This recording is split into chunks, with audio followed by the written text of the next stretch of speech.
sana rais. My name is George Nene, MCA Elementaita Ward. Asanteni sana. Asante sana mheshimiwa. Your Excellency, nisipopatia huyu Secretary General wa MCA yote atanichapa. Anaitwa Karanja wa Mariamu, mtoto wa single mother. 2 minutes.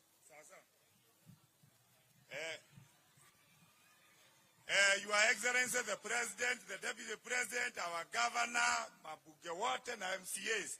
Na watu wa hapa Gilgil, mwadhani ya gosho, morega.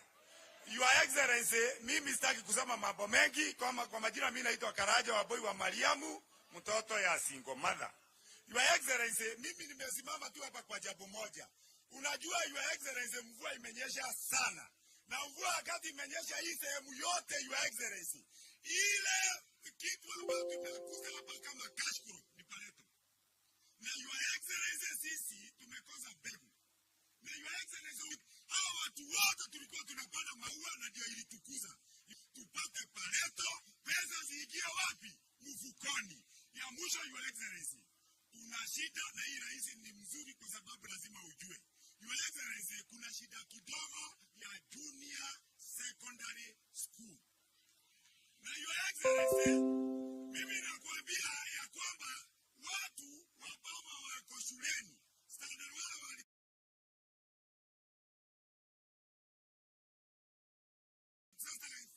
wako standard 7 na standard 36, 7 kwenda hivyo. Your Excellency, kuna shida moja. Na kwa sababu nimeona pia waziri atatatua. Your Excellency, unajua ulituambia kwamba pesa ziingie mfukoni.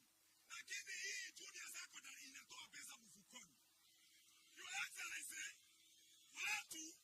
Excellency, watu wanakuja, unaambia mtoto anakuja jioni akilia. Anakuambia anataka giza ninakaiga agio. Sasa inachinjwa, anaambia somese atinyumzani. Your Excellency, walimu wamechanganyikiwa kama wanafunzi. Na kwa hivyo kwa sababu wewe ni rais na unaangalia mambo vizuri, Your Excellency, I've explained Your Excellency, hata watoto ambao tumeweka hapa wa kwanza sponsored through CDF. Na sababu ya hiyo nitampatia dakika 2 asalimiane na pia introduce wengine wa wave. Thank you. Thank you very much, Your Excellency. My name is Olago Alwoch from Kisumu.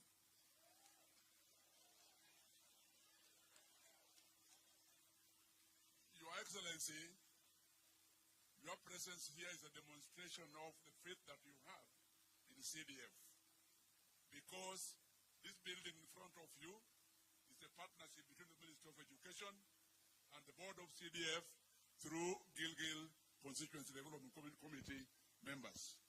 I'm glad that today you are here to officially open it. Your Excellency, I want to say that the board and the management of CDF,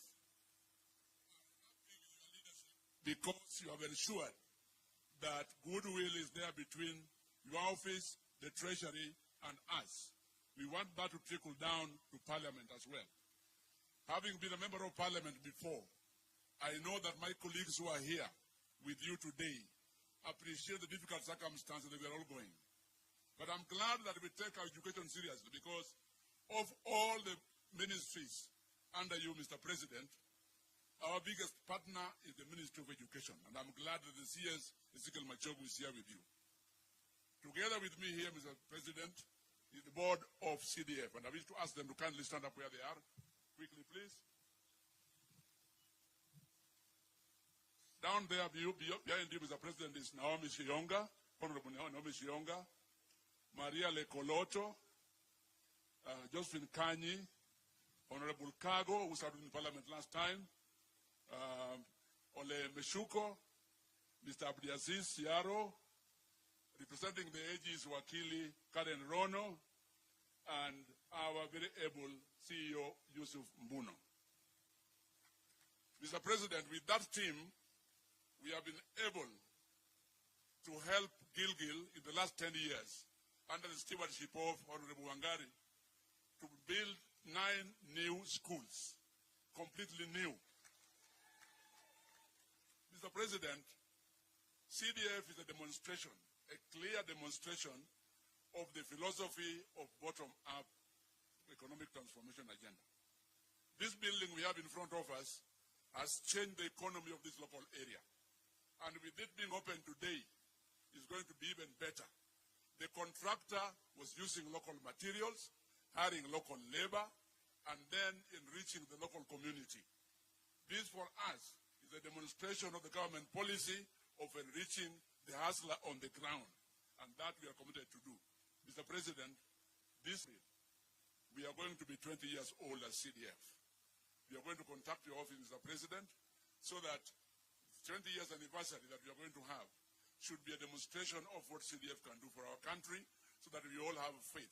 I want to assure you, as a board, that you're going to continue supporting your government in the best way we can to make Kenya a better country for all of us. Mr. President, I'm sorry. My other director is Honorable Janet Teya, former women rep for Narok, who is here with me as well. Thank you very much, Mr. President, for listening to me, and may God bless all of us. Thank you.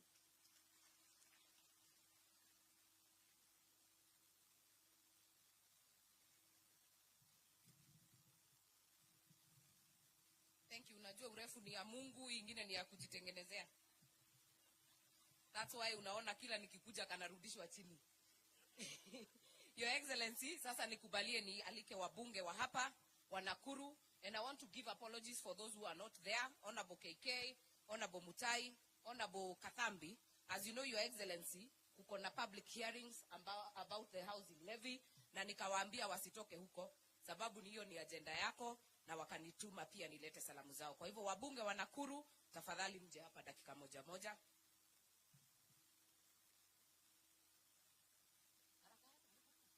Na unajua Your Excellency, wamama Nakuru unaona vile tuko. Si ndio? Wamama muko?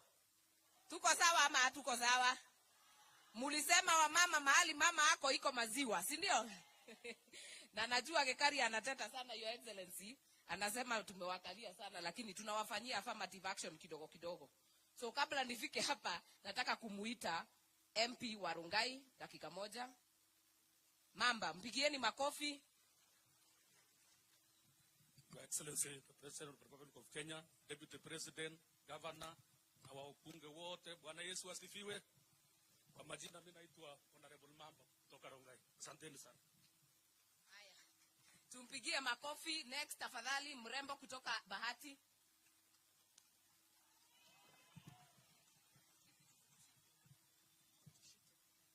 Asante sana, Your Excellency, the President, Your Excellency, the Deputy President, my friend Governor Susan, Waziri wetu, and all protocols observed.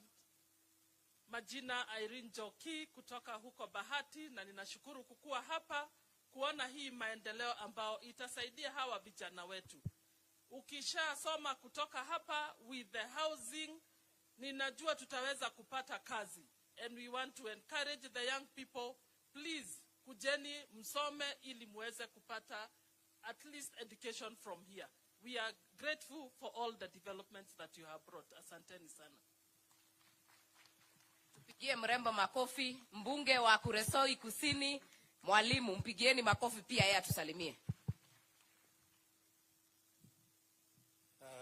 Your Excellency, the President of the Republic of Kenya, Dr. William Samuel Ruto, the Deputy President, Rikichi, waheshimiwa wenzangu ambao wako hapa, mawaziri na viongozi wote wa serikali, amjambo, na wananchi wa Gilgil, amjambo. Yangu pia itakuwa mengi kwa sababu hii ni siku ya president.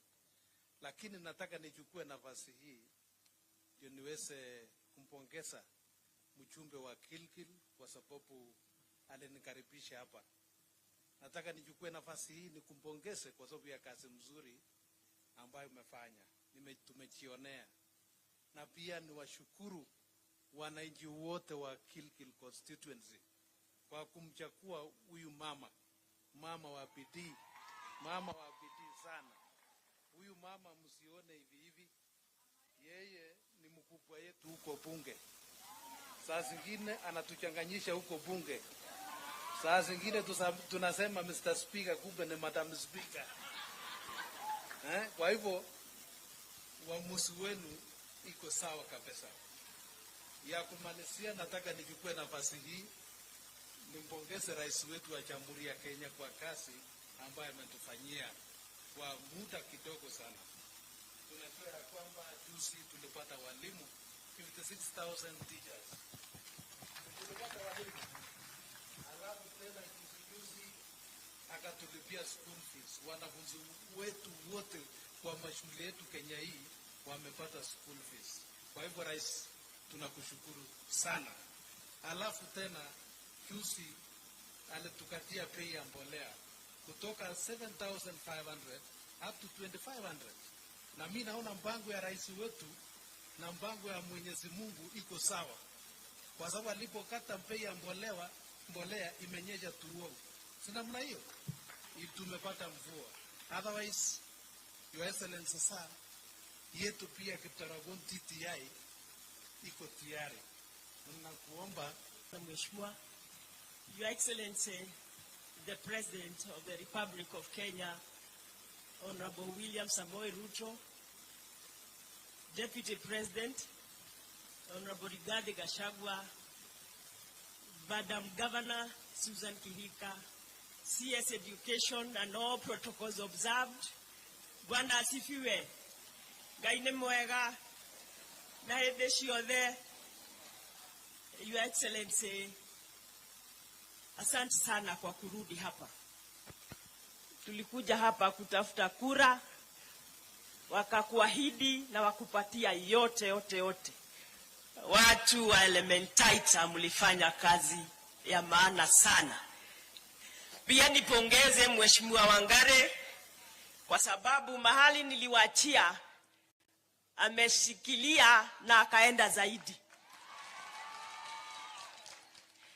Your Excellency, this was Naivasha. Nilikuwa na rafiki moja nilialika before we got CDF. Nikamwambia niko na harambee shule inaitwa Munanda, na Munanda ni hapa. Akawa guest of honor. Na kwa sababu nimemwambia harambee iko Naivasha, alifika Naivasha saa 6. Sasa mimi napigia simu na mko hakukuwa Google Maps za hiyo. Alipofika hapa saa 10, akaniuliza, "Sisi hii ni Naivasha gani umenileta?" Kwa sababu ilikuwa inatoka flyover mpaka STEM Hotel. So these people, I know them and they are good people and they are thankful that you are here. Your Excellency, umeambiwa mambo ya barabara. Wangare ungewaambia President, hii barabara ikienda hivi itashikana na yangu, na Your Excellency ile tunaongea ya kwenda Maela ni hiyo. Ndio twende pale. Kwa hivyo hii barabara ukiwekea pesa utakuwa umefungua. There was a designed tourism circuit ambayo inaunganisha all the tourism institutions around here. Tafadhali tutakuja ofisi tuongee, lakini hii ni ya maana sana kwa sababu itashika hiyo maila ambayo umetuahidi siku yote. Otherwise mshikilie Wangare ni chupavu ni. Na gavana wetu je? Si ndio? Nakuru tunaitwa Nakuru girls, si ndio?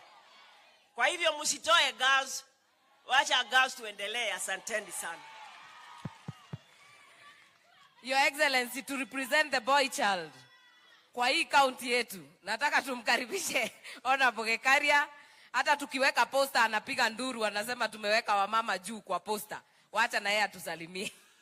Asante sana my dear sister Wangare.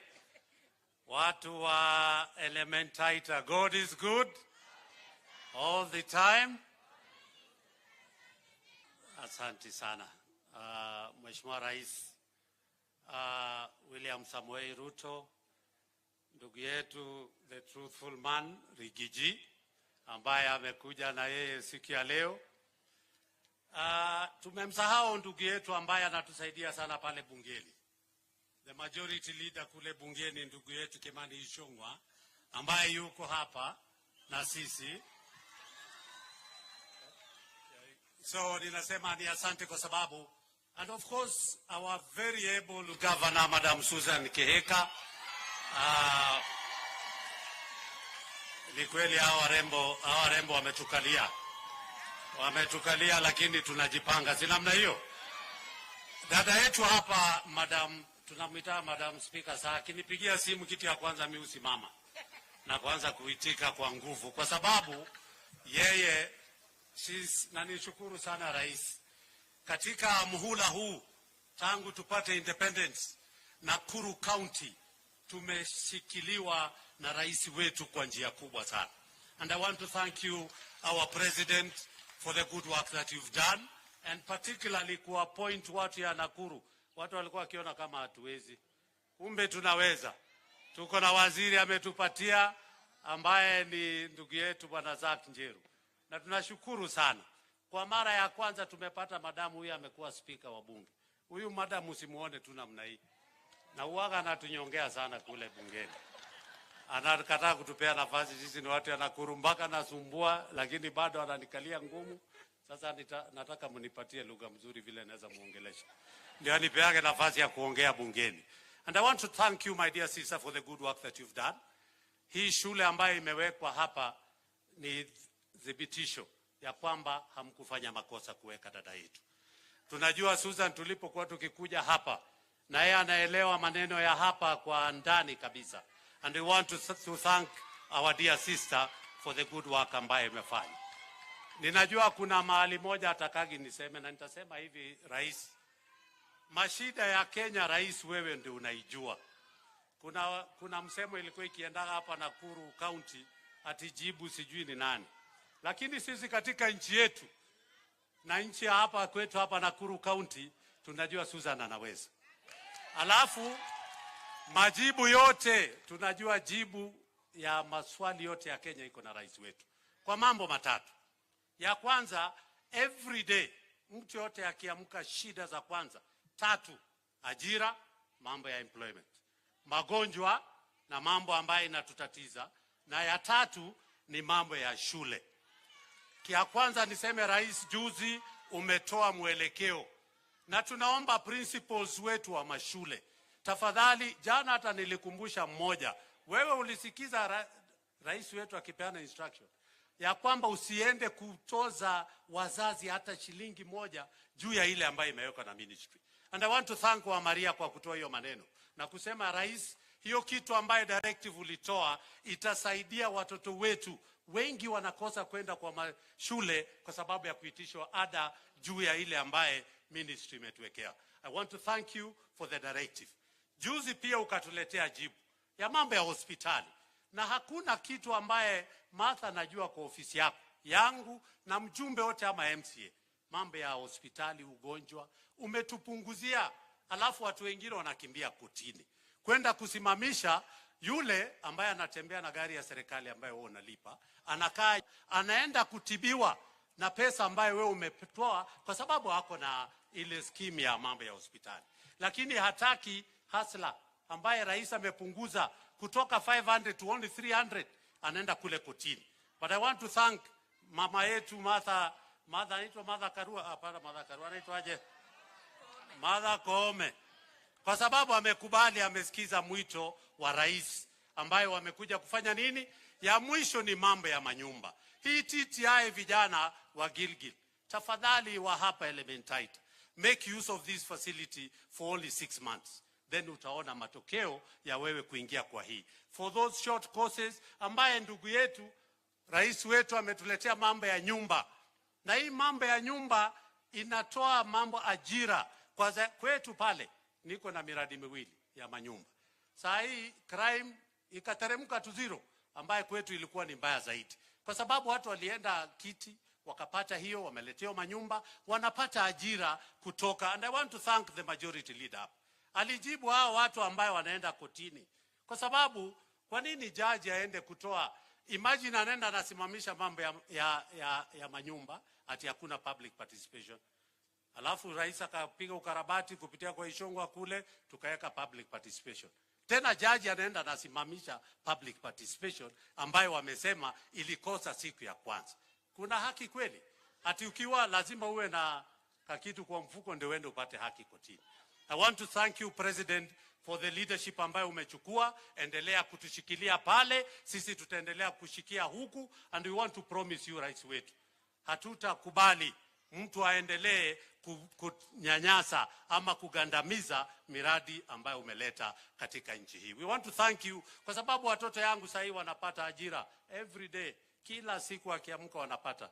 Na hiyo mambo ya hospitali tujaribu kusaidia rais wetu. Tuko na sheria leta mpya ambayo leta bungeni kupitia kwa Ishongwa, tukapitisha sheria 4 za mambo ya hospitali, ambaye yule ambaye hapati matibabu kabisa, atukienda uende uambiwe sijui nini, ati mpaka utoe pesa, hiyo kadi peke yake itakutosha.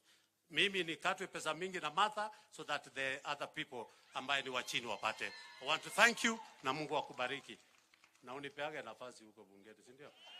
Ndio tuweze mbele promise mimi hapa mbele. Gekaria unafika mapema ndio una clock in. Una clock in mapema. Nataka tuongeleshwe na mama county. Mko tayari? Mheshimiwa Liza Chelule. Rais wetu wa taifa la Kenya Mheshimiwa Ruto na deputy wetu Bwana Rigathi na uongozi yetu ya taifa tukiongozwa na Ishungwa na Osoro ambaye wako hapa, viongozi wote, MCAs, wajumbe ambaye tumefika hapa, na hata viongozi ya kanisa na wananchi wote wa hapa. Bwana Yesu asifiwe. Bwana Yesu asifiwe. Nachukua hii nafasi kushukuru Mwenyezi Mungu ametufikisha hapa. Sisi kama wananchi wa Kenya tunashukuru sana kwa kura zenu ambaye mlitupatia. Nashukuru sana President na Deputy President walitushikilia wakati tulipokuwa tukisunguka kuomba kura. Ninashukuru sana na ninafuraha sana kusimama mbele yenu kusema asanteni wananchi wote ambaye wamefika hapa kwa kura zenu. Tutasimama pamoja, tukae kwa njia ya amani, tukae kwa njia ya umoja, sababu hiyo ndio itatusaidia kwa uongozi. Kwa hayo machache ninasema asante sana. Mother, na kushukuru. I really congratulate you. Na ninasema hapa asanteni. Asante sana mama county. Gilgil oye. Gilgil oye. Hebu nione kwa mkono. Gilgil oye. Asante sana. Sasa nataka tusonge tuende Embu. Nataka nimkaribishe mbunge wa Runyenjes, the only Mokorino in the house. Huyu huwezi mkosa, ukikaa kwa speaker unamuona. Mpigieni makofi anapotuzungumzia. Asante sana Mheshimiwa Rais pamoja na naibu wako na viongozi wote ambao mko hapa na wananchi wa hapa Gilgil. Bwana Yesu asifiwe. Kwa majina naitwa Mushangi, mimi ndio mbunge wa huko Runyenjes na niko na furaha sana kuja hapa kushirikiana na nyinyi kwa hii maendeleo. Nataka nimshukuru Rais kwa sababu Mr. President, you have been very consistent on the issue of empowering our young people institutions. Hata wakati ulikuwa naibu wa rais, tulikuwa tunakuona kila wakati ukifungua hizi shule, na ni shule ambazo zinakuja kusaidia vijana wetu sana. Nataka nishukuru pia mbunge wenu hapa Mheshimiwa Martha, kwa sababu ni mama wa bidii mingi sana. Na kila wakati tukiwa bunge, wakati mwingine huwa namchokoza kwa sababu kila wakati anaongea mambo ya Gilgil. Sasa wakati mwingine namuuliza, kwani mambo ya Gilgil ndio tutakuwa tunaongea kila wakati? Maji, sijui barabara, sijui nini, kila kitu wanataka ikuje hapa Gilgil. Sijui kama ni nyinyi huwa mnamwambia aseme hiyo maneno. Sasa kazi yako mheshimiwa ni nzuri na uendelee vivyo hivyo. Sasa kwenu vijana ambao mko hapa na hasa wale ambao mlimaliza form 4, wacheni kutafuta kazi na certificate ya form 4. Ingieni shule kama hii, soma welding, soma be a salonist, soma electrical, soma engineering, mason. Sasa hiyo ndio itakuja kukusaidia. Acquire that training so that you be employable. And Mr. President, as the chair of the Labor Committee in Parliament, I want to thank you because every time you've gone out of the country, huwa unarudi nyumbani na mambo zaidi ya mawili. 1, investments for our country. And 2, opportunities for young people to go and work abroad. Wale munaenda huko nje, lazima uwe na hii training. Wale ambao hamkupata nafasi ya kuingia university, nyinyi wote ingieni hapa. Acquire your skill na utajisaidia na utakuwa sawa. Kwa hivyo sitaki nizidi hapo. Nasema Mungu awabariki sana, tuko pamoja. Asante. Makofi kwa Karemba. Tunakaribia kufunga, tusikize rais. Si mnangojea rais? Mnangojea rais kabisa. Mnangojea kusikia Rigiji. Na sababu mimi hapa nataka kuondokea Your Excellency. Nataka of course na governor. Nataka Your Excellency, nataka nichukue nafasi hii nikushukuru kwa kuonyesha uongozi. Sisi wote tunatumikia wananchi who are the same people. The legislature, the executive and the judiciary. Na sisi wenyewe, sababu umekutana na mdosi wetu, anajulikana kama Moses Masika Wetangula daktari. Sisi tuwajibike, tumalize ufisadi kwenye bunge, county assemblies nao wamalize, vile vile kwa executive na vile vile kwa judiciary. Na Your Excellency, ile kitu umefanya ni kuita watu wote pamoja, sababu lazima ukue kiongozi na umeonyesha uongozi. Hauwezi ukasema upande moja ukue unawajibika na wengine usiwajibike. Sisi wote lazima tuwajibike na tusupport. Sitarudi hapa, nataka nikushukuru sana Your Excellency. Umesikia maombi ambayo tuko nayo hapa. Wale watoto wetu wanatoka Malewa West, wale wanatoka Morindat, wale wanatoka Eburu Mbaruku, wale wanatoka town, wakija masomo hapa hakuna vyumba vya kulala. Your Excellency, tutakuwa tunasaidiana, sababu hata hawa vijana wa hapa ndo watajenga vile walijenga hapa.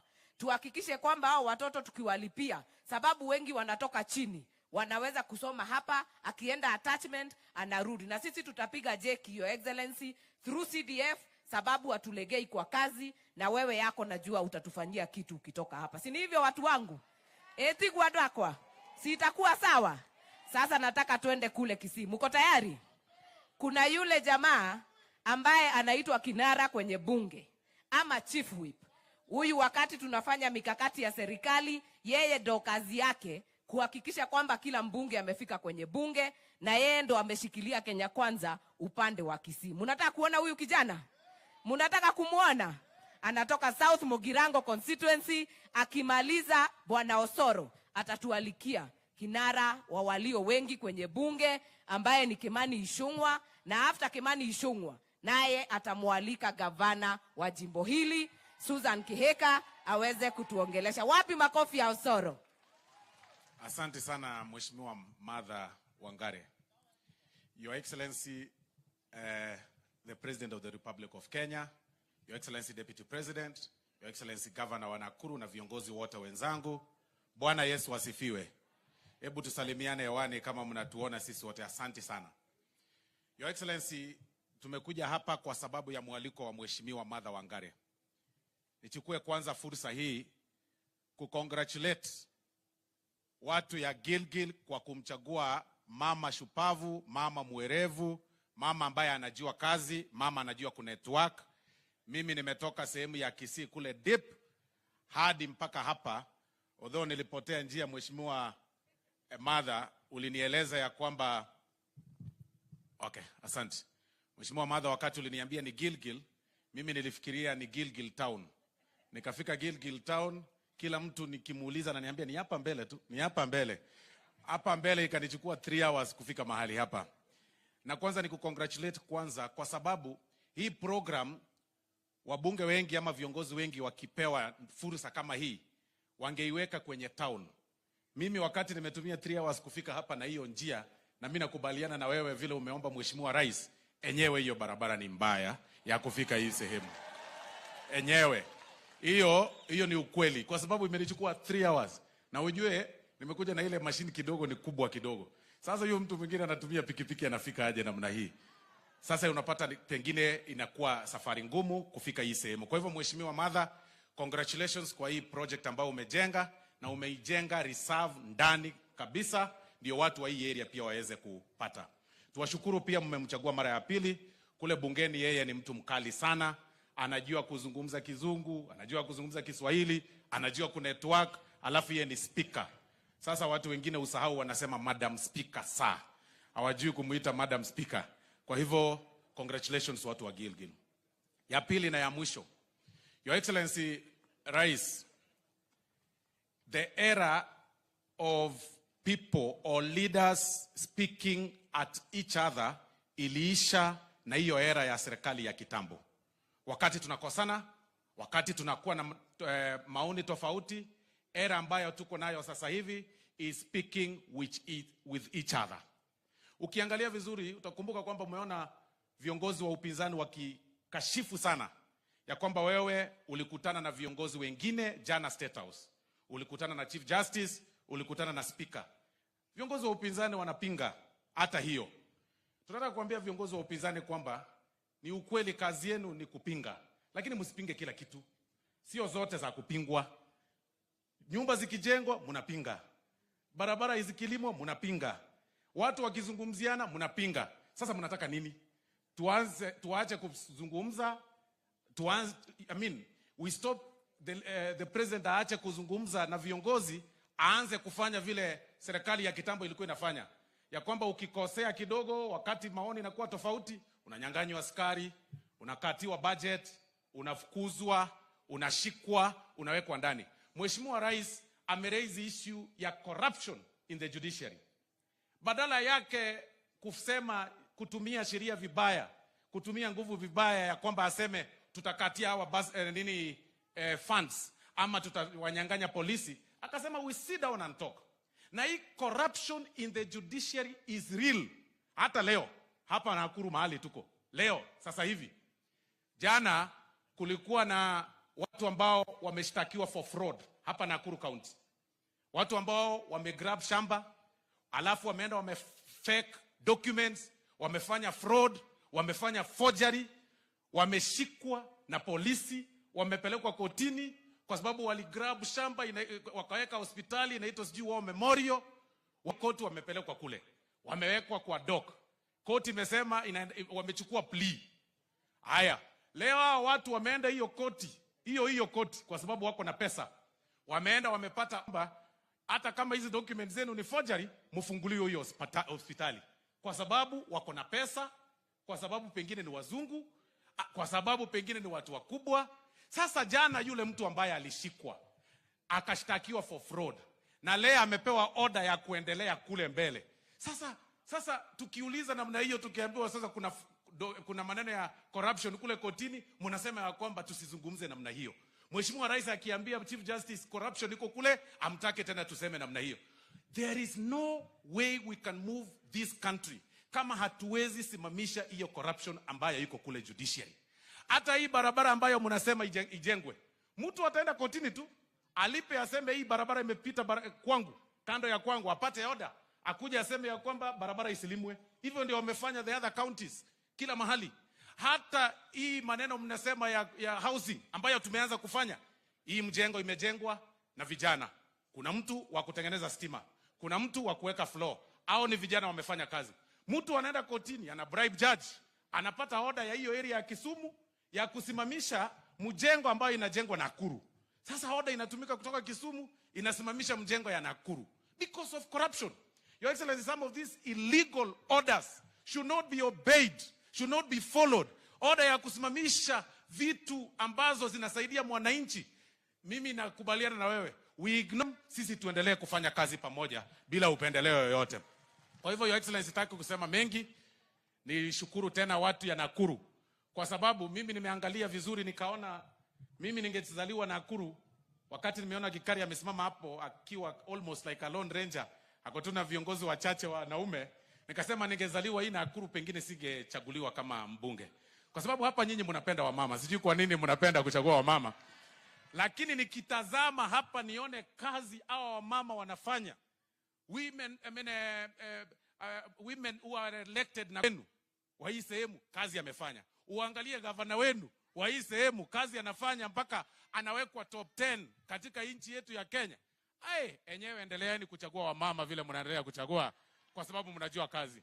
Kwa hayo mengi na machache, niruhusu sasa nimkaribishe kiongozi wa walio wengi bungeni, Mheshimiwa Kimani Ichung'wah. Asante Mheshimiwa Osoro, Mheshimiwa Rais, naibu wetu wa rais, na watu wa Gilgil, hamjambo? Muriega. Mheshimiwa Rais, mimi sitakuwa mwingi wa maneno, lakini kwanza ukinikubalia, watu wa Gilgil, hii shule ambayo Mheshimiwa Rais ametufungulia na ambayo mama Mheshimiwa Mother wametujengea, tumeona iko na idadi ya 91 students, watoto 91. Na Mheshimiwa Rais, umekuwa ukiwaambia wa Kenya, hasa vijana wetu, umetembea nchi nyingi za kigeni kutafuta ajira ya vijana. Niwaulize tu vijana wa hapa Gilgil na hapa Elementaita that 91 students, hii shule iko na capacity ya kuchukua watoto hata 1000.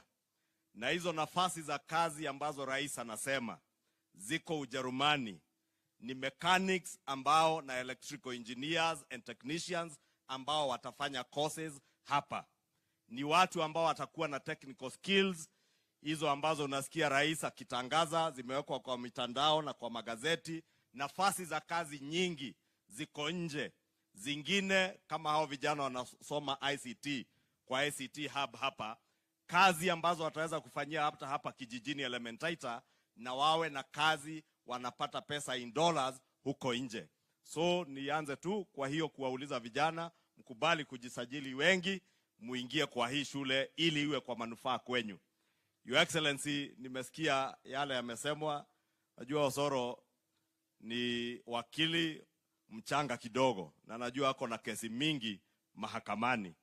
Lakini nikushukuru rais, sababu jana wewe na kiongozi wa mahakama, Her Ladyship the Chief Justice, kiongozi wetu wa bunge, Speaker Wetangula na Speaker Kingi, mulifanya mkutano wa dharura na mkakubaliana vile sisi wote wa Kenya tumekubaliana ya kuwa janga la ufisadi limo kwa nchi yetu. Na mmetuambia kwa siku chache zijazo, idara zote za serikali, idara ya mahakama, bunge, executive wenye unaongoza, tuweke mikakati ya kuhakikisha ya kuwa ufisadi umetolewa kwa kazi ya umma na nchi yetu. Na Mheshimiwa Rais, nikushukuru na nikuhakikishie ya kuwa sisi katika bunge, ile mambo yote ambayo itahitajika tufanye kama wabunge kusaidia kwa vita dhidi ya ufisadi, sisi kwa bunge tumo tayari na tutakuwa tayari, ili kama ni sheria inahitaji kubadilishwa tutabadilisha. Kama kuna policy or administrative reforms zitahitajika, tuko tayari kuhakikisha ya kuwa hayo yote yamefanyika. Wale unasikia Mheshimiwa Rais wakipinga sisi tukiongea mambo ya ufisadi, nataka nikuambie usiwasikize. Wale ni watu ambao wamekuwa wakinufaika na ufisadi.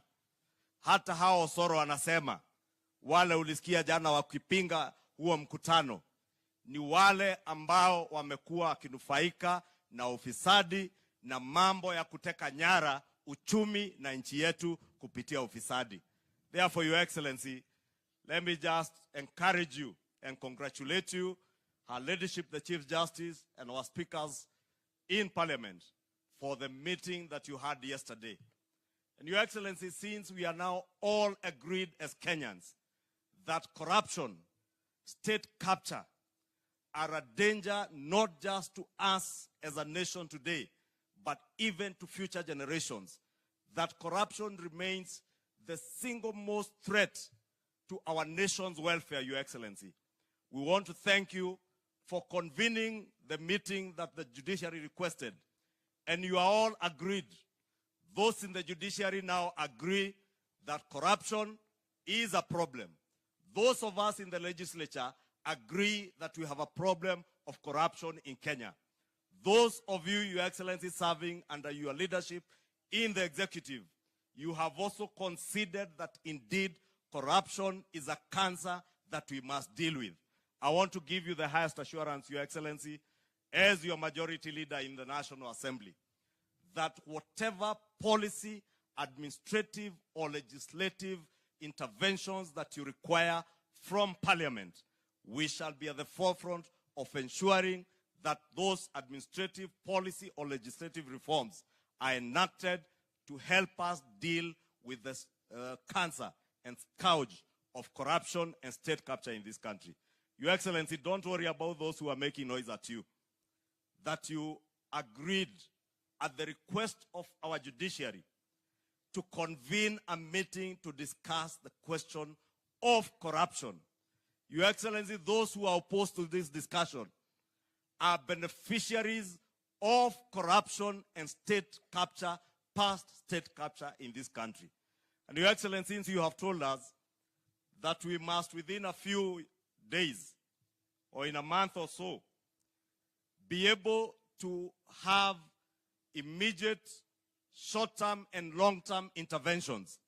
Your Excellency, unajua, I have a small proposal that I will be bringing to the table, that in the medium term to the long term, for this country to be able to address the question of corruption, we must institute a state capture commission that we will deal decisively with how people who hold offices in this to capture the state and perpetuate corruption as a norm or as a way of life in public office, Your Excellency. I will therefore be presenting proposals, Your Excellency, be it to the executive, to the judiciary, and even to Parliament, on the establishment of a state capture commission to help us to decisively deal with the scourge and the cancer of corruption in our country. Sitaki niseme zaidi ya hayo, Mheshimiwa Rais. Najua nimesikia hii Nakuru ni county wa mama ndio wanasema na wanaume tunasikiza. Na ni kweli, sababu ukiangalia kutoka hapa hii Gilgil constituency, Mheshimiwa Mother akiongea bunge, sisi wote, hata mimi, huyu tu Mother ndiye anaweza kuniambia bunge, majority leader sit down, na nakaa chini bila kuuliza swali. Sababu she is our first chairperson of the speakers panel. Kutoka Speaker Wetangula, utoke kwa Deputy Speaker, the third most powerful person kwa bunge la kitaifa ni mbunge wenyu hapa Gilgil. Na tena unajua, this is the only county iko na wamama wengi wamechaguliwa viti za ubunge, hata Senate, na governor mwenyewe mwenye naita kukaribisha, governor wetu wa nguvu, Mama Susan Kihika. Kwa hivyo kwa heshima nimuulize governor wetu, Her Excellency Governor Susan Kihika, aje aseme yake machache. Si huyu governor ni wa nguvu? Na Mheshimiwa Rais, unakumbuka wakati tulikuwa natafuta serikali, baadhi ya wale viongozi shupavu ambao tulijua hawawezi tetemeshwa na mtu yeyote ni huyu governor Susan Kihika. Na Mheshimiwa Rais, unajua juzi nilikuambia privately, na ni vizuri nitangaze, kama itafika siku tuweze kubadilisha hii katiba, mimi naona tubadilishe katiba, hii kiti ya governor tuseme hii ni kiti ya affirmative action, inapewa hawa wa mama, sababu ndio wanaelewa hii kazi ya governor. Asanteni, karibu governor. Thank you. Asante. Your Excellency, His Excellency the President, the Deputy President Bwana Rigiji, the CS, the members of Parliament, starting with our very able area MP Mheshimiwa Wangare, all the leaders present. God is good, and all the time, and that's his nature. Tusalimieni tu kwa hewa kidogo tu nione muko na munatusikiza. Your Excellency, asante sana kwa kufika hapa leo. In fact, when I remember the last time ulikuwa hapa, nakumbuka tu vumbi. Mnakumbuka ile vumbi ilikuwa hapa wakati huo? So nashukuru sana kwa sababu umeweza kurudi, lakini pia kama governor wa county ya Nakuru nakushukuru cause haujatuachilia kama county ya Nakuru. Every now and then unakuja na una make sure maendeleo tunapata.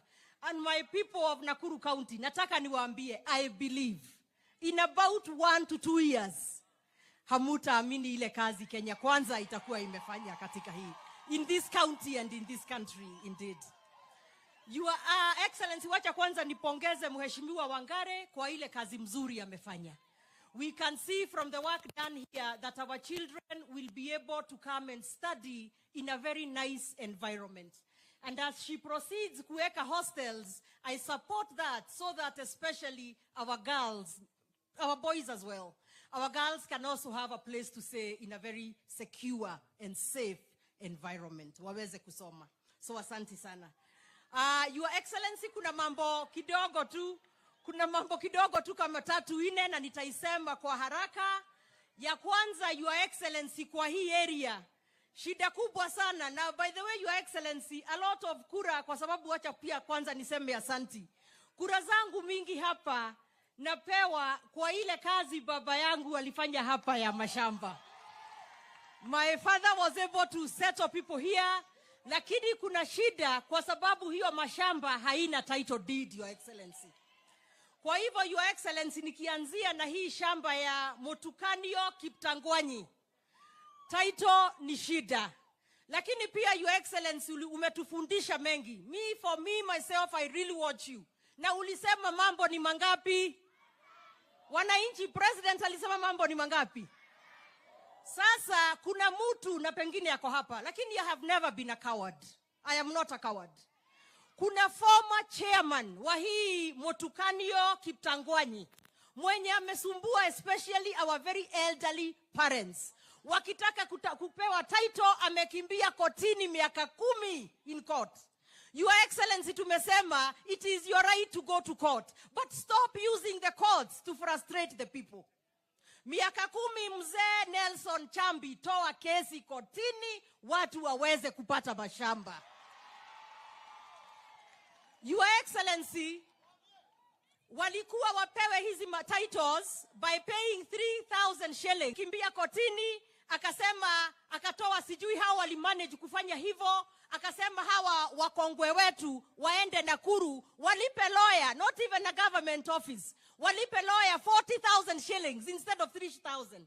Sasa ile fees ilikuwa 9 million, sasa imefika about 40 to 50 million. Your Excellency, when you see those beneficiaries, ni wale wa mama wetu wazee wamekaa pale, and many others in this area. They are almost 100 years old. Hawawezi kupata hiyo pesa. So Your Excellency, when you came to Oljorai, wakati huo ulikuwa deputy president, na tunajua haukuwa na a lot of power, yako ilireduciwa kidogo vile tulijua, lakini now you are behind the wheel. Help us. Let us do away with this settlement.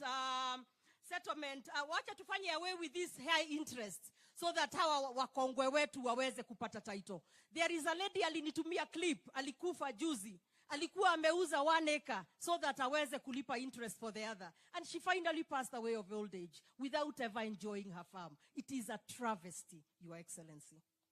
Your Excellency, sasa niingie hapa Kiambogo settlement scheme. Pia hii walipewa 1978 wakati mzee Kenyatta alikuja huku. Na you are the second president mwenye amefika hapa. Sasa kwa sababu mzee Kenyatta aliwapea hizo mashamba, tusaidie wapate titles, tafadhali Your Excellency. Your Excellency, mara mingi umenituma kwa Nixon, nimeweza kuongea na yeye, na pia nimetuma Musa mwenye ako hapa mahali. Ameendelea pale Musa. Ameendelea kuenda huko so that we can finalize on these titles.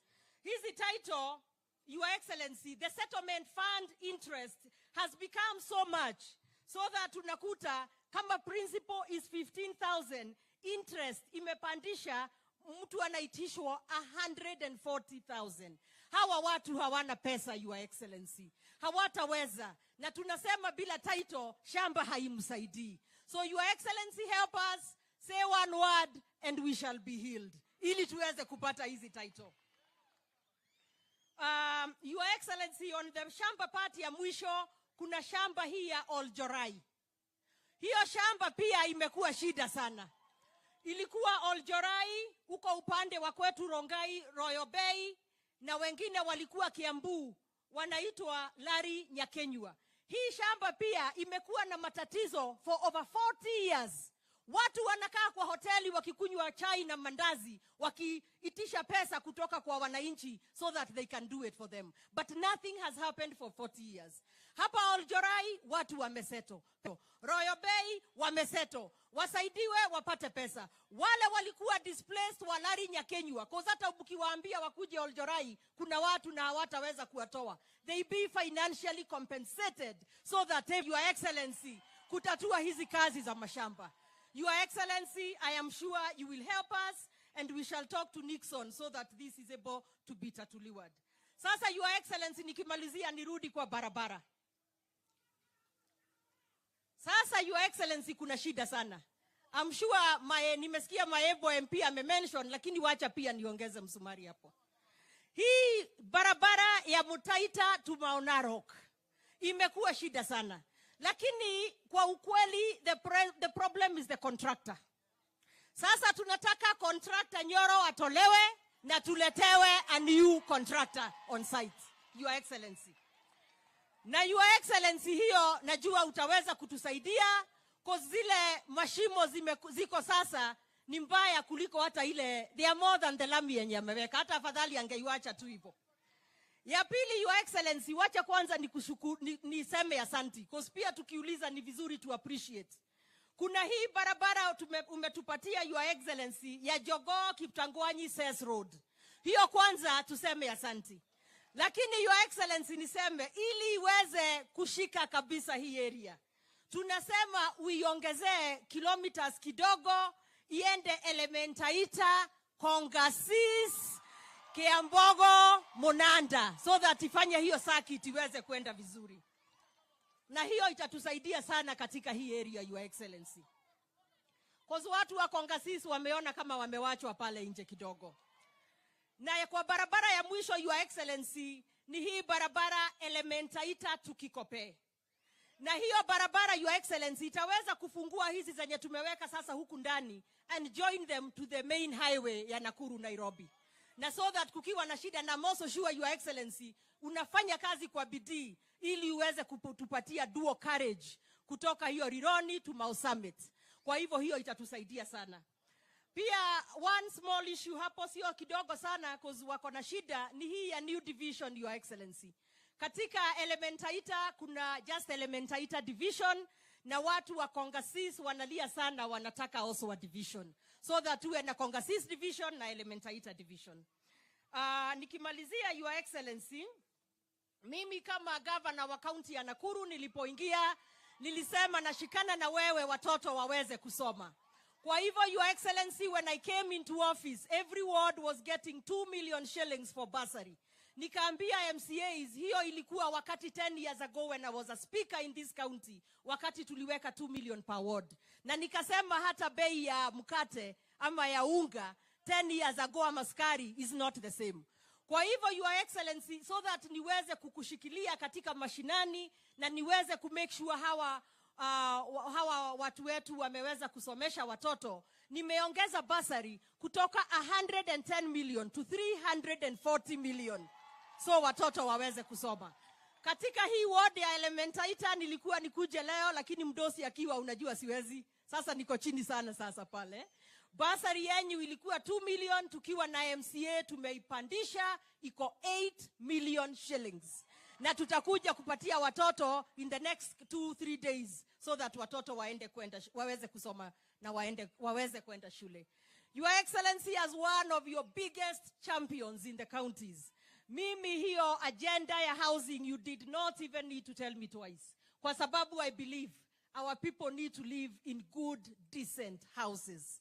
Na so that pia tuache kusubdivide mashamba, tuweze kulima for food security, lakini pia watu wawe na nyumba mzuri.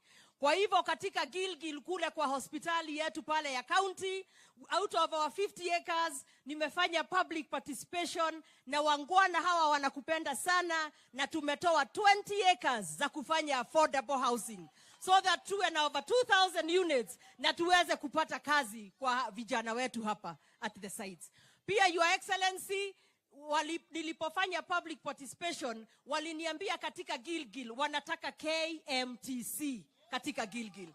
So because it's a 50-acre piece of land, nikaongea na my sister hapa Mheshimiwa Wangare, nikasema wewe Wangare, mimi nikupee shamba na wewe ulete KMTC mkiwa na national government. So I think she's also talked to it, and that one, Your Excellency, hatutakuangusha, na mimi nijenge a level 5 hospital in Gilgil within the 20 acres so that we are good.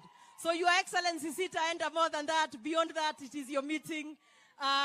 Na sasa wacha nimuite, na asante sana kwa kutokea sana kuja kuona president. Si mumefurahi? Mumefurahia president kuwa? Na mumeona kura zenyu hazikupotea, kazi anafanya kabisa. And I believe in about a year, after all that is implemented, mutakuwa tu mkimuona mnamwambia ako sawa kabisa, just like you're saying right now. So without further ado, let me invite Waziri wa Elimu Mheshimiwa Machogu. Karibu.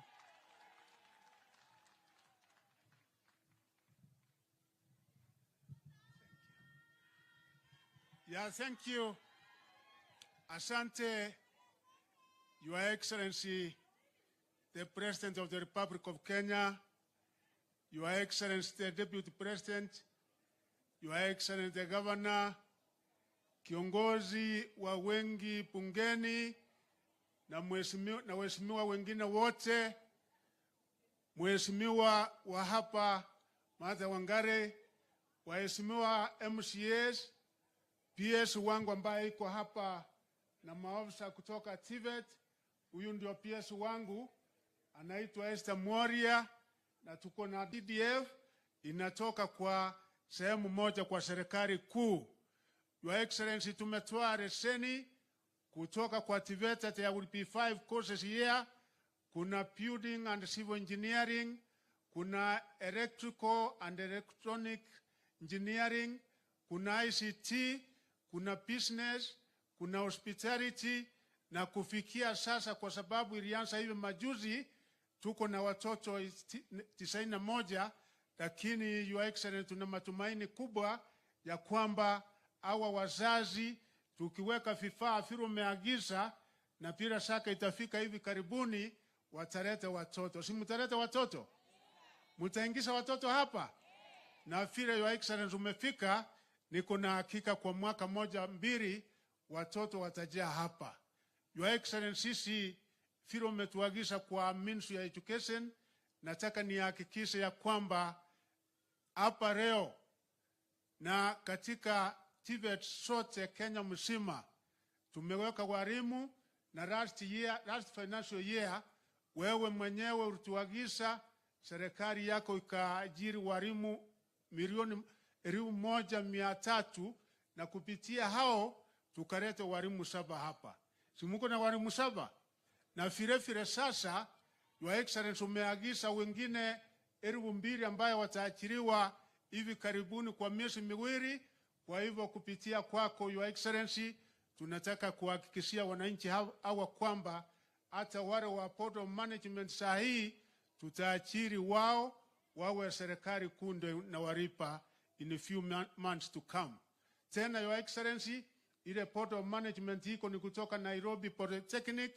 Tutahakikisha in 2 weeks time ya kwamba mheshimiwa hapa tumeunda panel na governor ili tuweze kupata board of management ambaye inasimamia kuendesha hiki chuo hapa. Your Excellency, Your Excellency, mengine ningetaka kuhakikisha ni kwamba ulitupatia pesa ya kutosha 7.6 billion kwa junior secondary, ukatupatia 16 billion katika ma secondary school yetu, ukatupatia 4.7 billion katika primary school yetu. Mimi tulitoa irani, tukatoa circular, tukatoa instructions kwa county directors, lakini vile tena Nimeunda timu ambaye 10 teams tutazunguka kila sehemu Kenya, kwa sababu kuna waragai wachache ambaye wanataka kukaidi ile amri ya serikali kwamba hakuna maribo katika JSS. Your Excellency, nataka kuhakikishia kwa wiki 2, kwa sababu tutazunguka na hiyo timu yangu katika kila sehemu Kenya, kwa ile mashure 28,000 ya JSS. Wananchi, kama kuna yule ambaye ataragai aripise ninyi hata hela moja, hata deni, hata shilingi moja, yeye atakuwa na mimi, ataenda nyumbani. Sitawacha His Excellency aniweke karamu kwa sababu ya wachache ambaye wataki kufanya kazi yao kulingana na vile natakikana. Kwa hivyo, Your Excellency, hata uniform ya JSS tumesema ya kwamba kama msasi ajiwezi, ana uwezo ya kutoa uniform wakati inatakikana, mtoto anaendelea kutumia uniform ile alikuwa naye katika level 6, anaenda naye katika level 7 mpaka wakati msasi atakuwa tayari kununua uniform. Kwa hivyo na kuhakikishia na hao wananchi, Your Excellency, kwa wiki 2 mimi mwenyewe nitazunguka kila sehemu kuhakikisha ya kwamba ile amri ambayo imetoa na serikali yako imetimika katika sehemu yetu yote Kenya. Vile Your Excellency, hata katika chuo kikuu, katika TVET umetoa pesa ya kutosha. Ulitoa milioni 27 katika chuo kikuu, vyuo vikuu, universities. Ulitoa the other week 1.9 billion ambaye imeenda katika TVET yote, na sisi tutafuata hiyo, na nakuhakikishia Your Excellency kwamba mimi na timu yako ya ma-PS na maafisa wote tutatekeleza mipango ya serikali yote.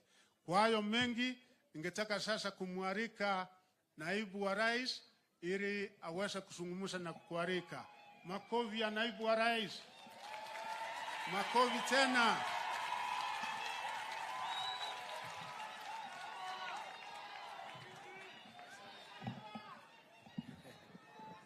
Asante sana kiongozi wetu, rais wa Jamhuri ya Kenya, gavana wetu wa Nakuru Susi,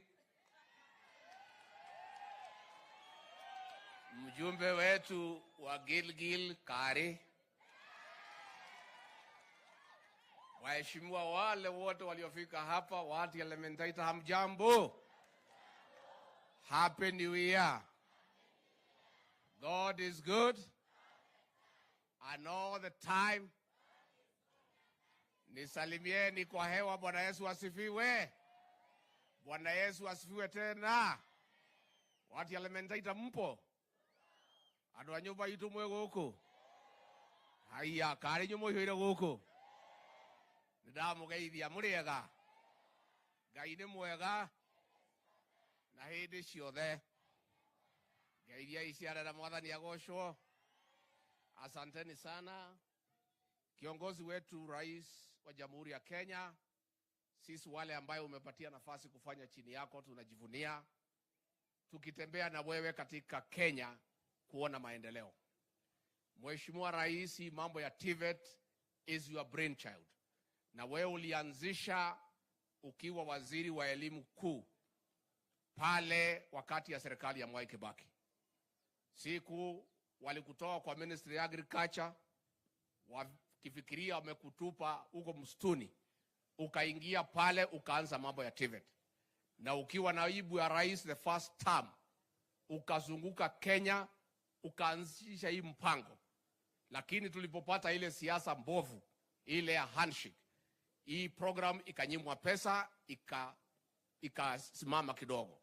Lakini vile wewe sasa ndio rais wa Jamhuri ya Kenya, kwa sababu ya kupenda kwa Mwenyezi Mungu kupitia kura za Wakenya, sasa ukiwa rais, ndio hii program ya TVET itavuma na itavuma zaidi na itasaidia hawa watoto wetu. Na kwa hivyo rais, tunajivunia kukusaidia kazi, na wewe uendelee kusukuma hii kazi yetu. Na hao vijana nao wafanye bidii ndio wasome, wapate course, waweze kujisaidia.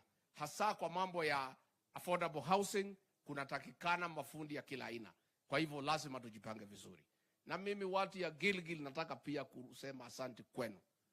Vile mulishikilia rais na mimi kwa maombi na kura zenu, nataka niseme asante. Adu wa elementaita. Mademu watu wikiro wega. Twina jabe eno. Na noe tutiare handu hega. Tanie madare handu haceke. Mugetwo igwira tha. O uguo bule mugituhoera Ngai, mugituhe kura, mugitutua thamaki. Kuma ngoro-ini yakwa mukirai ngatho ciakwa. Rais wa watu ya Gilgil ni watu ya maana sana. Na tunawaheshimu vile walituunga mkono. Mukarudi hapo. Huyu madha, huyu kari. Hau mutie hegecire. Hau mwebagire tando mwe kwibanga. Huyu mama Martha Wangari ni kiongozi ambaye rais na mimi tunampenda, tunamheshimu kwa sababu ya mpango ya kazi. Na mimi nauliza watu ya Gilgil mumshikilie na maombi na kumuunga mkono. Nawe Wangari ukinyireo hau. Ukinyireo ha. Iletiguo. Na darora tondu ndikiryo muthuri ni nguona haraihu. Muthuri aikarire njongo wonaga haraihu gukira ki? Muiretu uyu wanyu ndarora maundu make mbere ni mega. Iletiguo. Tuthie tuikae kahora. Iletiguo. Alafu tuseme asanti kwa huyu gavana Susan Kihika.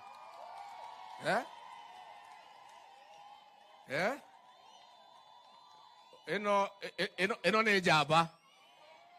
No kirietari. Neguo. Niseme asante kwa huyu gavana na huyu mama county wetu huyu Chelule. Vile mulimuokoa. Pia hao ma MCAs wetu nataka niseme asante. Si ndio? Mimi rais nimesikia vile Kimani Ichung'wa amesema, mheshimiwa, na mimi nakubaliana naye 100%. Your Excellency, tunashukuru wewe kwa kufanya mkutano na Chief Justice kuongea mambo ya ufisadi Kenya. Na tunashangaa wale wanajifanya ndio advocates ya kupigana na ufisadi. They have a problem when you meet the judiciary to discuss corruption. Na hawa siku walitaka kukutana na wewe, ulikutana na hawa waongee mambo yao. Kwa nini wako na shida ukikutana na Chief Justice kuongea mambo ya ufisadi, na siku walitaka wewe ulikutana na hawa? Wewe ni rais wa Jamhuri ya Kenya. Watu ya judiciary wako chini yako. Huyo mzee wa kitendawili ako chini yako.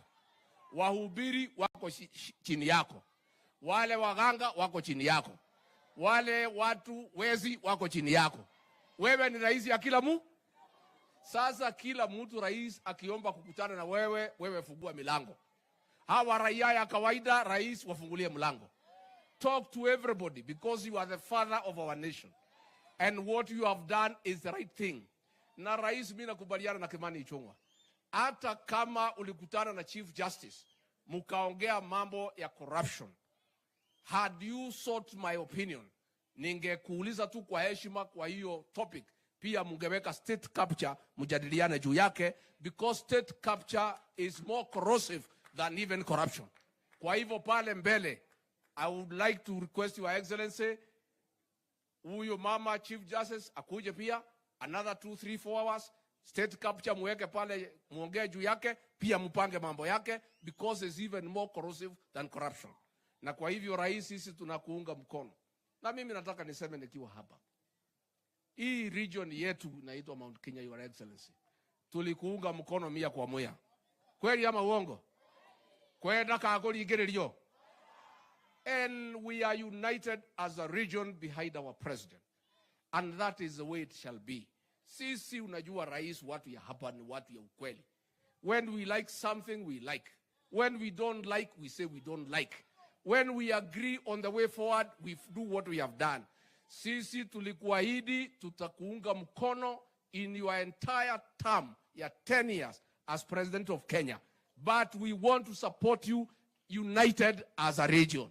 Kwa sababu hivi ndivyo sisi tunapiganga kura zetu. Na mimi nataka niseme nikiwa hapa Gilgil, I want us to be very, very careful, because we want a united people so that we can have a united country. Hatutaki mtu yeyote ambaye anaweza kugawanya watu kwa misingi ya kikaunti. When President Uhuru Kenyatta was having negative politics, akiwa pale Mululu, akiwa mazishi ya mama ya Musalia Mudavadi, alikuwa ameleta siasa ya kugawanya wa Kenya, ya kusema ya kwamba huwezi chagua kabila mbili all the time. Na hiyo siasa wa Kenya wakakataa, wakakuchagua kama rais. On the same page, tunataka kusema katika hii region yetu ya Mount Kenya, we don't want anybody kujaribu kugawanya watu wetu along county lines. Hata hii ni watu ya Murang'a, hii ni watu ya Nyeri, hii ni watu ya Kiambu. That is retrogressive politics which we don't want in this area. Kani mkwenda tukayanio? Nimkwenda tukayanio? Sisi rais kama jamii, we have learned our lessons in our political journey. Na labda vijana wengine walikuwa wadogo hawezi elewa, na labda wakikaa na wazee wataelezwa why we move as a community and why we do things when we are united. On the advent of multipartyism in 1992, when walisemekana kila mtu apige kura pali anataka, this region got confused, tukagawanyika. Watu wa Nyeri na Laikipia na Nyandarua na Embu na Meru na Tharaka Nithi na part of Nyandarua, part of Nakuru wakaunga Mwai Kibaki mkono. Grupu ingine ya Kiambu, part of Nyandarua, Murang'a, part of Nairobi wakapiga kwa Kenneth Matiba. Tulipoteza hatu kupoteza. Tukakaa kwa umbizani miaka 5. Mwaka wa 1997 we repeated the same mistake. Wale watu ya Murang'a wakasema watu ya Nyeri hawakupigia Matiba, kwa hivyo watupigie Kibaki, wakapigia Charity Ngilu. Again ikapigwa namna hiyo, hawakupigia Kibaki, tukapoteza. In 2002 this community made a decision that never again in our journey, in our politics, shall we be divided. We shall be voting as one house. Na ndio 2002 tukapiga Tuaman, tukapigia Mwai Kibaki. 2007 tukapigia Mwai Kibaki. 2013 tukapigia Uhuru Kenyatta. 2017 tukapigia Uhuru Kenyatta. 2022 tukapigia William Ruto. 2027 tutapigia William Ruto as one people who are speaking one language. Na mimi niseme ya kwamba hawa wananchi hawa rais wetu ni watu werevu sana. Adwaye ito marua mebasha. Leo horoma. Hakuna mtu yeyote tukiwa katika region hii atakubaliwa kutuletea siasa ya ujinga duni ya kupiganisha watu ya county hii na county ile. That is retrogressive politics. Na sisi we know where we have come from, we know where we are, we know where we are going. This region is gonna remain united under the leadership of President William Ruto going forward and huko mbele. Tumekubaliana? Tumekubaliana? No ni mukiwe andu angi magiciria kuri undu hi mangibangira nyumba ino itu. Ndimere mukungire akorire mukungi akorire ndikwenda gukiria hau ngendigeria njau katiguo na njuge ithue tuli andu ogi na ngemicumaga naku wega umaga naku yanageria ki muri undu ogi ndikwenda gukiria hau wenda kuga ithue twibange na muthuri uyu gwitwo Ruto twibange nake muthuri uyu gwitwo Ruto ni atwarite wega thirikari yake kuma riria athondekire atwigite wega maminista agatuhe ma PS akarora barabara citu akarora maundu maitu ithue turenda tumunyite mbaru tondu ni mundu mwega na maundu maria mothe twaiguithanirie nake ni ahingitie na tutikwenda kuganio ni mundu tukwenda kumunyitirira tuthie tumunyitiriire athie na mbere na gwatha bururi uyu witu ni twaiguithania uguo. Nikimalizia chief whip wetu bwana Osoro, mimi najua umekasirika ile mambo naendelea kotini na uko na haki ya kukasirika na Wakenya wengine pia wanakasirika, lakini vile we are country of the rule of law, wacha tu we obey court orders the way they are, lakini tupewe nafasi kulalamika where they are out of order, si ndio? Kwa sababu tukikosa, we don't obey, then we can have anarchy. But I know many people are very unhappy with what is going on. Makesi imekaa ya mashamba kotini 30 years, 40 years. Watu wanakufa hawajapata title zao.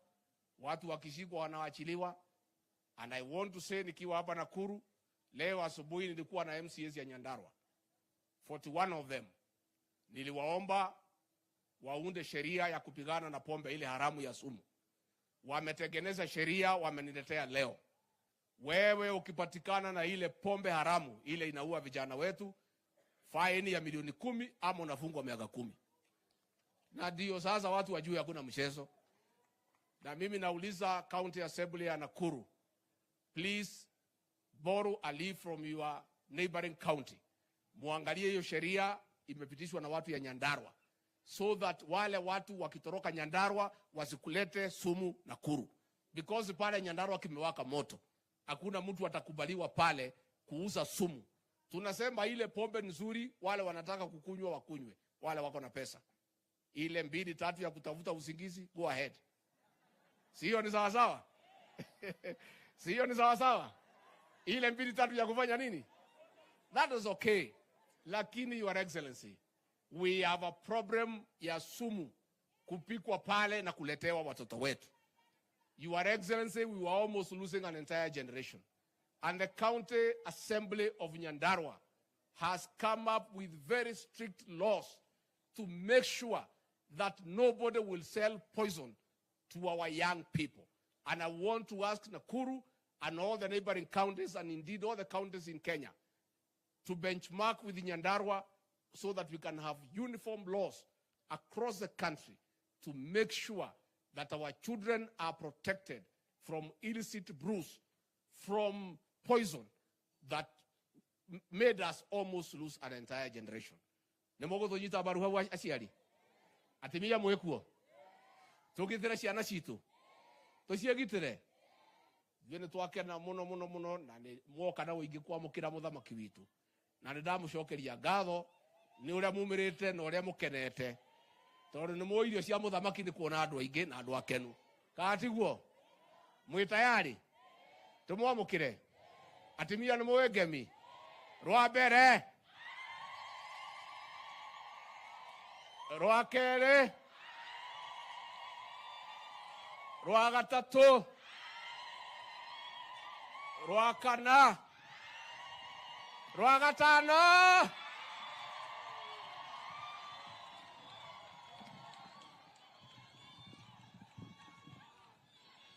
Aya, asanteni sana. Tafadhali tuketi chini, wale mko na viti.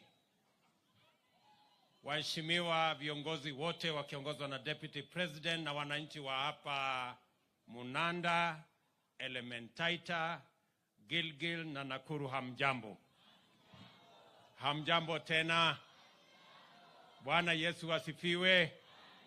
Andu aito moriega. Mwathani agocwo. Bwana Yesu asifiwe. Hebu mnisalimie hivi ya mwaka mpya. Basi. Kwanza mimi nataka nimshukuru Mungu ametupatia nafasi tumefika hapa Munanda. Na nyinyi mnajua mara ya mwisho tulikuwa hapa ilikuwa ni siku ya kuomba kura. Si namna hiyo? Na hapa ilikuwa na vumbi nyingi. Hey, nimeshangaa sana, kumbe dunia hii ni mzuri kiasi hii kama hakuna vumbi. So asanteni sana. Wacha nichukue nafasi hii kwa sababu ndio mara ya kwanza mimi kufika hapa. Watu wa Munanda, watu wa Elementaita, watu wa Gilgil, asanteni sana kwa kura zenu. Narudia tena kusema asanteni sana kwa kura zenu na kwa kutuombea. Mimi nawashukuru kwa sababu mumenipatia viongozi ambao mimi nafanya kazi na wao. Mumenipatia MCA wenu, mumenipatia mjumbe wenu wa nguvu, mumenipatia governor wenu, mumenipatia viongozi wote ambao mimi nashirikiana na wao, na mimi nataka niseme pongezi sana. Niwahakikishie ya kwamba mimi nitafanya kazi na viongozi wenu wote ili tuweze kusukuma mambo yenu ya maendeleo iweze kwenda mbele. Mimi nimefika hapa leo kwa sababu shule hii niliwaambia, hii college ya Gilgil Technical Training College and TVET ni ya muhimu sana. Na mimi nashukuru mjumbe wenu kwa sababu tayari amepanga vile watoto watafika hapa hata mbele ya sisi kufikisha equipment ya kuendesha masomo katika sehemu hii. Na sababu hiyo ndio nimefika hapa leo kwa sababu tumeweka sasa kompyuta hapa 100. Itatumika na watoto wa hapa na hata wananchi wa karibu hapa mnaweza kuja kujifunza kompyuta hapa ndani. Hii shule ama college ni ya muhimu kwa sababu ndio mahali tutapanga vijana wetu na masomo ya taaluma mbalimbali. Many courses are going to be taught in this Gilgil Technical Training College. Hapa tutakuwa na course ya aina nyingi na tunatafuta vijana wengi katika ile mpango tuko nayo ya maendeleo ya Kenya. Tuko na mpango ya housing, tuko na mpango ya digital jobs, tuko na mpango ya masomo ama tuko na mpango ya afya. Tunahitaji vijana ambao watakuwa wamesomea taaluma mbalimbali kwa colleges zetu za Kenya, ikiwemo college hii yenu ya Gilgil. Kwa hivyo, this is going to be a very important facility in developing and sharpening the human capital we need to drive the development of Kenya.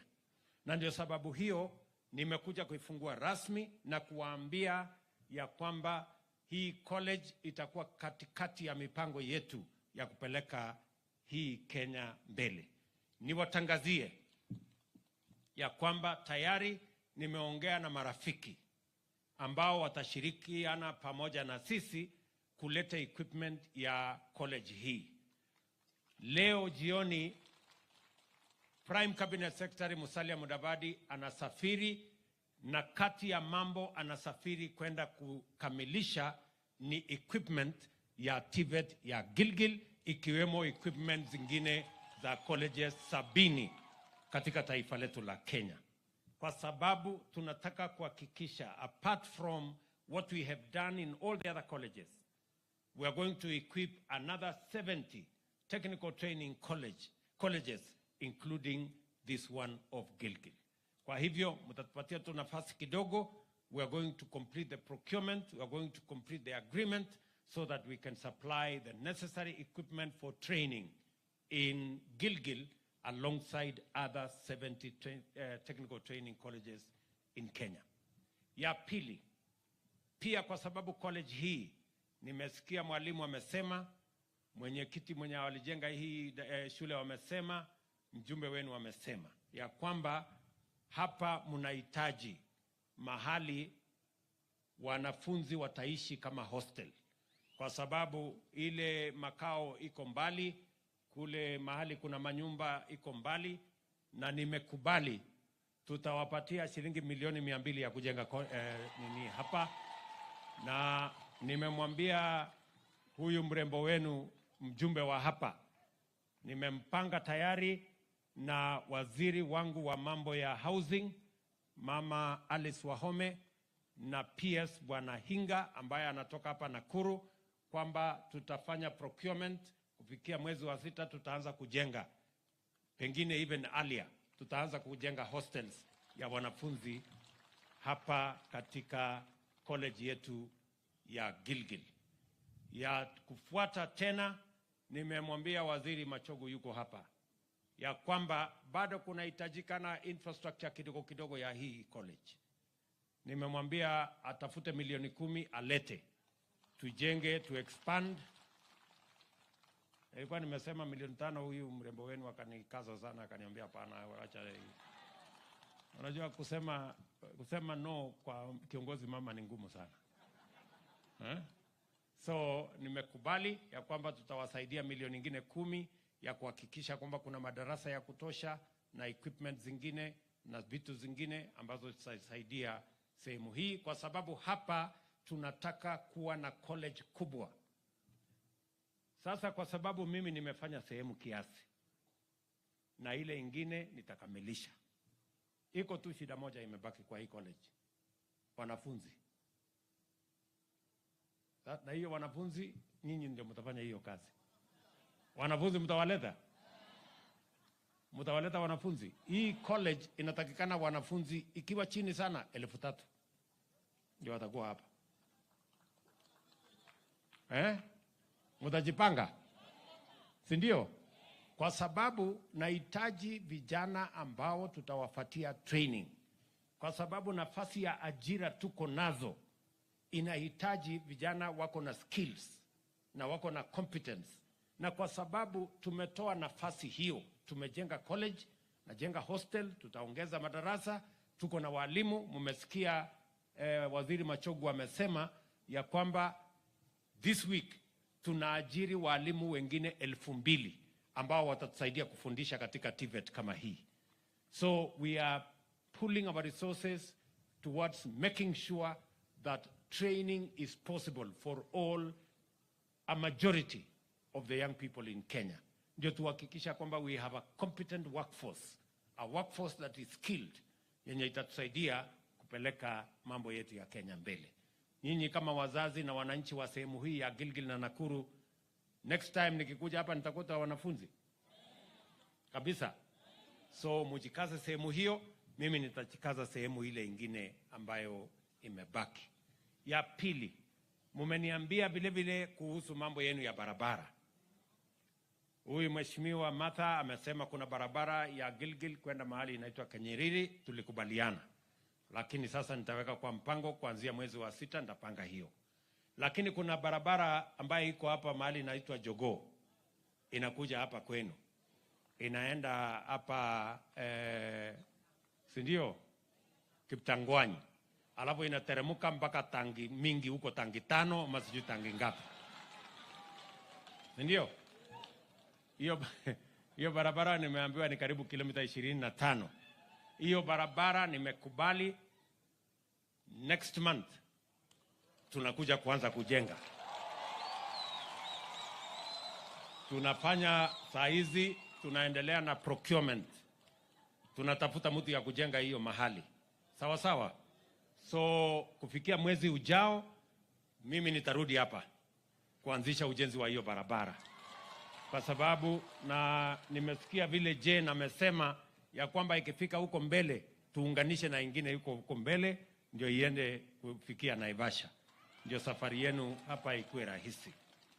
Vile vile gavana wenu amesema kuna barabara ile ya Elementaita,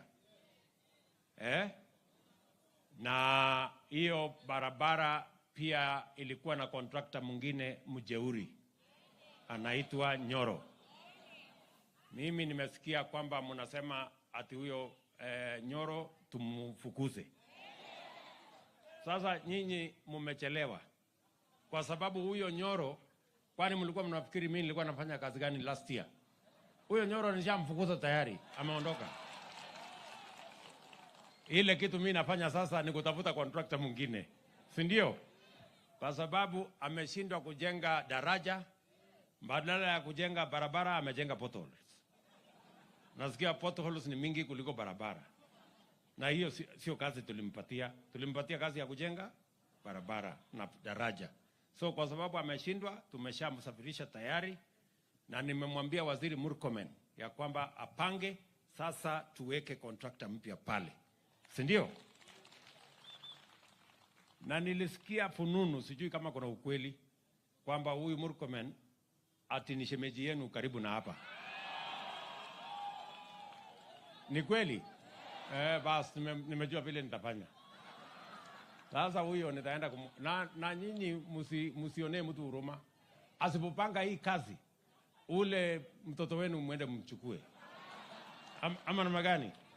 Kwani shemeji kazi yake ni kufanya nini? Si ni kupanga kwa wasemeji, mambo ikae sawa sawa. So hiyo ni mzuri. Nilikuwa nataka tu kuconfirm kwenu kama hiyo nilisikia ni fununu ama kuna ukweli. Iko ukweli? Basi tunajua vile hii kazi itafanyika haraka haraka. Tunaelewana? Na ile kazi ingine ambayo mmetuuliza, pia mjumbe wenu amesema pale Gilgil Town pia tuko na program kubwa ya mambo ya kuwa na Kenya Medical Training College. Mama huyu amesema ataweka milioni 10, mimi nitasaidia yeye milioni 20, na ikihitajika pesa ingine huko mbele tutapangana na yeye. Sasa wewe Martha, enda anza kujenga, mimi nitakupata hapo mbele. Mimi nitajaribu kuweka pesa hiyo 20 million kwa hiyo budget inakuja mwezi wa 6, wewe anza na yako. Si namna hiyo? Si nimpate mbele akiendanga? So nitakupata mbele ndio tuendanishe pamoja. Vile vile mimi nataka niwaambie watu wa Nakuru. Nilikuwa Nakuru juzi. Na niliwaambia tuko na program kubwa ya housing. Kwa sababu nilisimama hapa katika hii uwanja na nikasema tutapanga vile vijana wa Kenya watapata ajira. Kwa sababu tatizo kubwa ya Kenya ni kukosekana kwa ajira. Ni kweli ama si kweli? Tuko na vijana wengi wamemaliza form 4, wamemaliza shule, wengine wako na certificate, wengine wako na diploma degree, lakini ajira ndio haijapatikana. Si ni kweli? Na tukasema tuko na mbinu kama serikali, lazima tuwe na mpango. We must have a deliberate, intentional plan on how to create jobs for the young people of our country. Na ndio sababu hiyo tukaweka mpango ya housing. Hiyo mpango ya housing hapa Nakuru County. Mpango ya Nakuru County ni kujenga nyumba 30,000 kwa hii Nakuru County. Nyumba ngapi? 30,000. Na tunahitaji vijana zaidi ya